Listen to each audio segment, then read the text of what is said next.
ರಾಜಕೀಯ ಭವಿಷ್ಯ ಸದ್ಯದಲ್ಲಿ ರಾಜಕಾರಣಕ್ಕೆ ಯಾವುದೇ ಬದಲಾವಣೆ ಇಲ್ಲ, ಯಾವ ತೊಂದರೆ ಆಗಲ್ಲ. ಸಂಕ್ರಾಂತಿವರೆಗೂ ಆಗಲ್ಲ. ನಮ್ಮ ಜ್ಯೋತಿಷ್ಯ ಶಾಸ್ತ್ರದ ಪ್ರಕಾರ ಎರಡನ್ನು ಹೇಳ್ತಾರೆ, ಒಂದು ಯುಗಾದಿ ಭವಿಷ್ಯ, ಇನ್ನೊಂದು ಸಂಕ್ರಾಂತಿ ಭವಿಷ್ಯ.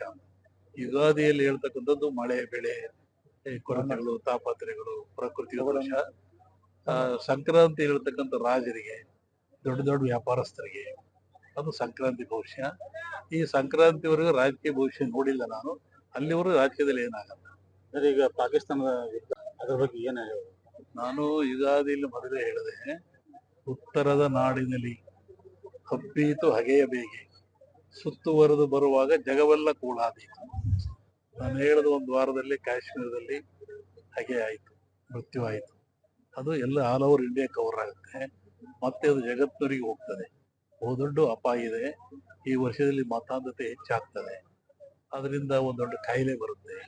5 ವರ್ಷ ಇರುತ್ತೆ, ಶಾಂತಿ ಇಲ್ಲ, ನೆಮ್ಮದಿ ಇಲ್ಲ ಜನರಿಗೆ. ಮುಂದುವರೆದು ಹೇಳಿದ್ರೆ 5 ವರ್ಷದವರೆಗೆ ಇದಕ್ಕೆ ಅವಕಾಶ ಇದೆ. ಈಗ ರಾಷ್ಟ್ರ ಮಟ್ಟದಲ್ಲಿ ಏನಾದರೂ ಬದಲಾವಣೆ ಆಗುತ್ತೆ?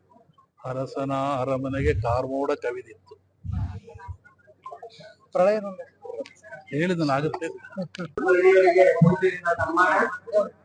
ಈ ವರ್ಷ ವಾಯು ಸುನಾಮಿ, ಜಲ ಸುನಾಮಿ, ಭೂ ಸುನಾಮಿ, ಅಗ್ನಿ ಸುನಾಮಿ ಎಲ್ಲ ಕಡೆ ಇದೆ.